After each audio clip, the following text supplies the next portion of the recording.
Hello fellow warriors, this is Torage the Warrior here, and this is Rage Talk, where I talk about warrior related things. So today we are going to be talking a little bit about the new level 100 talents in Warlords of Draenor, the new expansion. So the talents, let's just run through all of these level 100 talents we're going to get in Warlords of Draenor real fast. So we've got Blade Barrier. Now this is a passive, and it triggers off of your Whirlwind and your Thunderclap. So if you're Fury, when you're hitting Whirlwind, you're going to trigger this. If you're Arms, you're going to be hitting Thunderclap, and you're going to trigger this. And it's just going to do a little bit of extra area effect damage around you while it's going off. And it's going to have 100% uptime because it's passive, and it lasts for 30 seconds, which is longer than the cooldown is for Whirlwind or Thunderclap.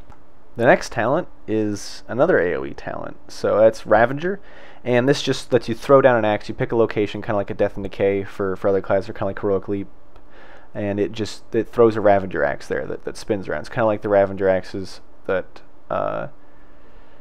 Nazgrim throws, except I don't think they move. I'm pretty sure this just stands still in a location, so it's just you put it there and it goes off.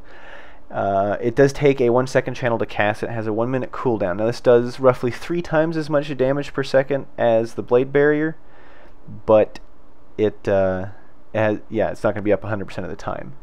But it does have the utility of being able to throw it. The last talent here, Extreme Measures. Now this does something different if you're Prot than it does if you're Arms and Fury. So for us DPS warriors, we get Masochism, and this is just an ability that goes in your bar. Deals damage to yourself equal to 20% of your maximum health, and you gain 30 rage. We'll get back to that. If you're Protection, it gives you Gladiator Stance, which is just basically a DPS Prot stance. So it just increases the damage you deal by 20%, and it causes your Shield Slam to sort of consume your Shield Barrier. So you use your Shield Barrier, which absorbs a certain amount, and your Shield Slam will consume that for extra additional damage. I'm not sure if that scales directly with the amount absorbed by Shield Barrier, but it also increases your critical strike chance. Alright, now that we've done a quick little overview, let's talk about each one of these a little more in depth and how we're going to use them and what I think they should do, what my opinion is on them. So, Blade Barrier. As needed as it is to have that extra AoE damage in there, and I'm not sure what the animation for it is going to be, but it seems kind of lame. So you're going to be whirlwinding and thunderclapping anyway, like you normally would, and you're just going to get extra passive damage from that. So you essentially do nothing and get more damage. Now, they're not going to let us, oh, well, warriors are just a better AoE class now. I mean, maybe they will, but it just seems like if they want to keep our damage balanced, then they're going to take damage away in other places, especially for Arms. Arms has some insane area effect damage right now with your Thunderclap causing deep wounds to everything. So it just seems like I guess they're just going to nerf deep wounds. And I mean, they won't really change anything if they do that. So we're just going to be doing the same damage from a different source that comes from actually the same source. It's all passive damage.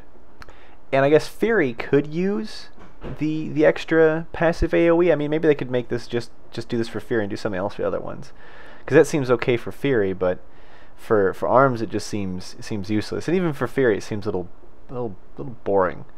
And for Prot has Blood and Thunder the same way Arms does, so I just don't see it. I mean, yeah, it's going to be more, it's going to be useful, but it's not that interesting.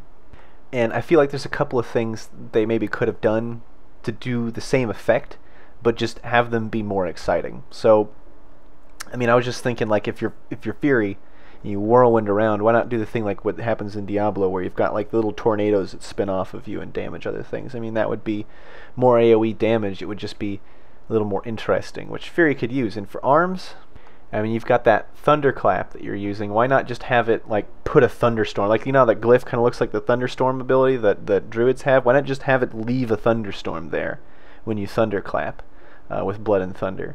So you've got these just sort of AoEs, things that are sitting there for like 15 seconds or so and doing AoE damage to stuff. I mean, I feel like both of those things would accomplish the same goal, but make it less, I don't know, less lame.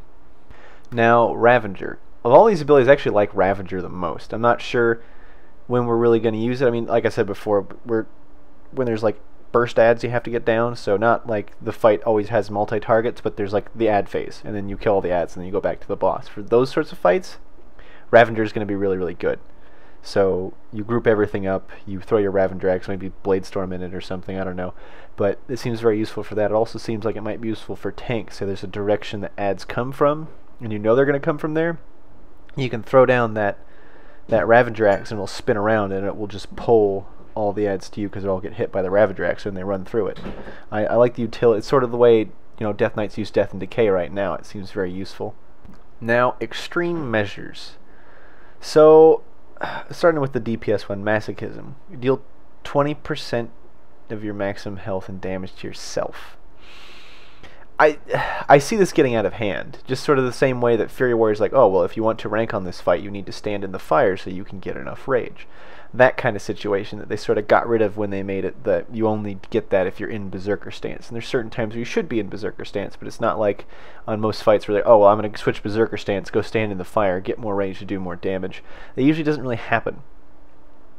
And I just feel like this is going to make DPS Warriors just a nuisance for healers. It's like, oh, we gotta have to deal with the Fury Warrior who, I mean, because the way you would use this, I guess, would be you've got that open global cooldown. We don't have very many open globals right now just because we've got enough crit that we're reliably getting those enrages and raging blows from our bloodthirsts.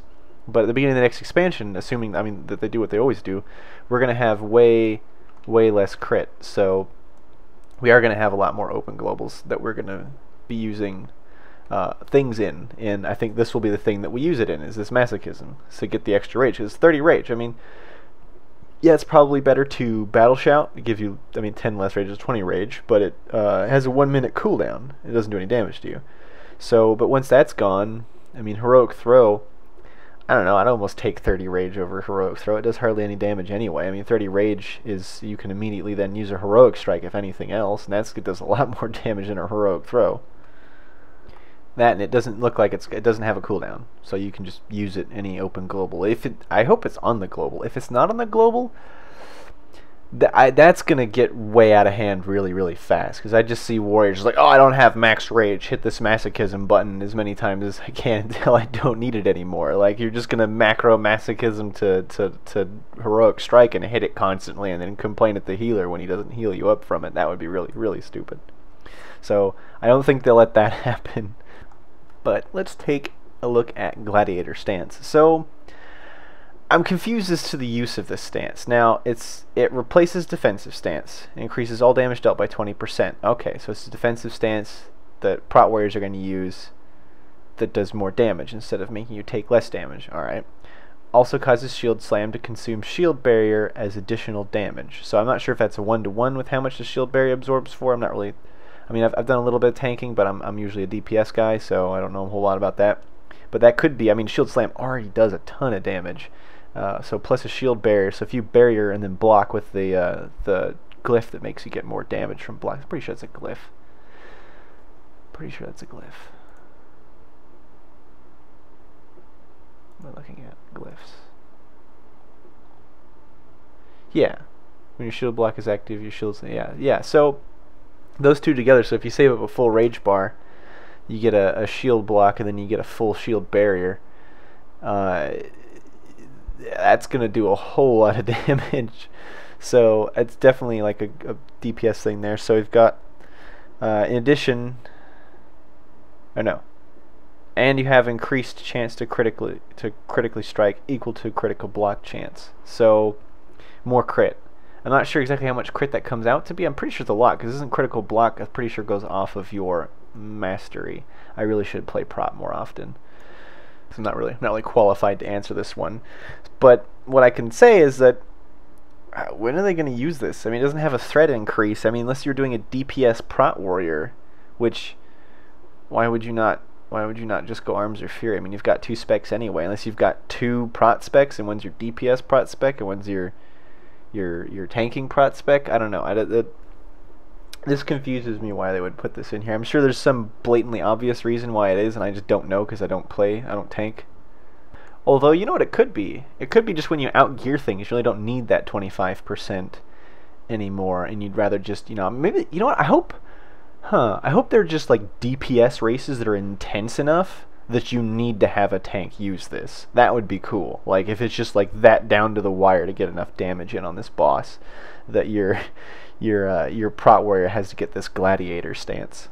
I mean, there's also like PvP, but I don't know. I mean, maybe this could make it viable again for PvP, because once they took Vengeance out of PvP, there was really no reason to be prot in there anyway, and it really wasn't that good to begin with, unless someone was dumb enough to just tee off on a prot warrior, give him a ton of Vengeance, and get two-shot by shield slams. It really wasn't very good. But if they didn't need it, then they could do good enough damage without it. It might be pretty good. I mean, you have a lot of utility as a prot warrior in Arena, and even in rated battlegrounds right now. The rated battlegrounds usually like the idea of having a prot warrior is to have like 7 DPS on the other team tee off on you, and you still don't go down. In which case, you probably really want that 25% damage reduction you get from defensive stance. That's all I really want to talk about for this Rage Talk.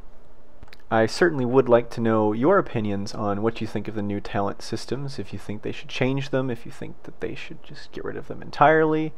If you have any ideas for new ones that maybe they don't have in there, go ahead and let me know in the comments. For more warrior awesomeness, I recommend subscribing to my channel. Also, I will start streaming again. I used to do streaming a long time ago, and I stopped because the program I used was being problematic, but I have a new program now, so probably Monday, Tuesday, and Wednesday nights when I raid with my main character, I will be streaming, and probably Sunday nights I will be streaming as well when I raid with my alt. If you want to know exactly when the stream comes up, I will be letting people know when that happens through Twitter, so I'll have a link to my Twitter down below so you can follow me on there, and that way you won't miss the stream. Thanks for watching, and I'll see you guys soon.